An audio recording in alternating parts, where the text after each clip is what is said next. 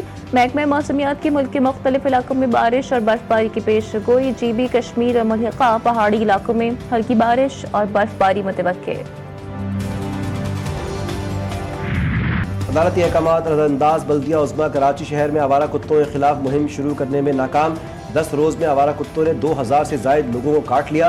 کتوں کا شکار بننے والوں میں بچوں کی تعداد سب سے زیادہ. انڈس ہاسپٹل میں 600، سول اسپتال میں 496 نئے کیس رپورٹ. غزہ میں سرمائی طوفان کے باعث بمباری سے تباہ مکانات اور دیواریں گرنے سے 10 فلسطینی شہید، 3 بچے بھی شامل. درجنوں افراد زخمی. سردی کی وجہ سے بھی 2 بچے دم توڑ گئے. غزہ سٹی میں تباہ شادی ہال کا ایک حصہ گر گیا. شادی ہال میں بے گھر متاثرین نے پناہ لے رکھی تھی. محکمہ صحت کے مطابق شدید سردی کے باعث مزید 2 بچے بھی جاں بحق ہوئے.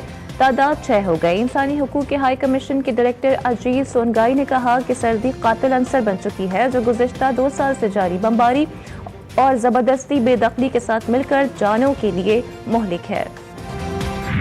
افغان شہری دنیا بھر سے بے دخل. پاکستان کے موقف کی تائید. امریکہ اور یورپ میں افغان شہریوں پر ویزا پابندیاں. ترکیہ میں غیر قانونی افغان باشندوں کے خلاف سخت کارروائیاں. افغان طالبان کی انتہا پسند پالیسیوں کے عالمی اثرات سامنے آنے لگے. افغان شرپسندوں کی دہشت گرد کارروائیوں پر عالمی سطح پر تشویش کی لہر دوڑ گئی.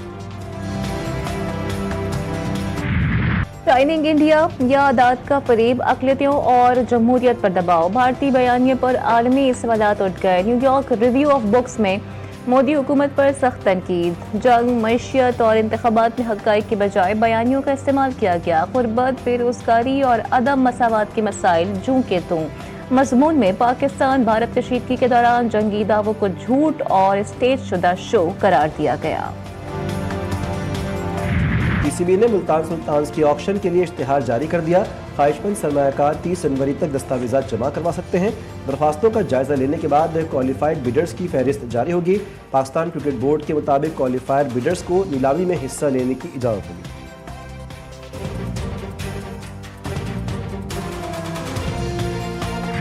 اور ICC women's T20 world cup 2026 کی تیاریوں کا اہم مرحلہ. دورہ جنوبی افریقہ کے لیے پاکستان ویمنز ون ڈے اور T20 اسکواڈز کا اعلان. پاکستانی ویمنز ٹیم 5 سال بعد سیریز کے لیے جنوبی افریقہ کا دورہ کر رہی ہے.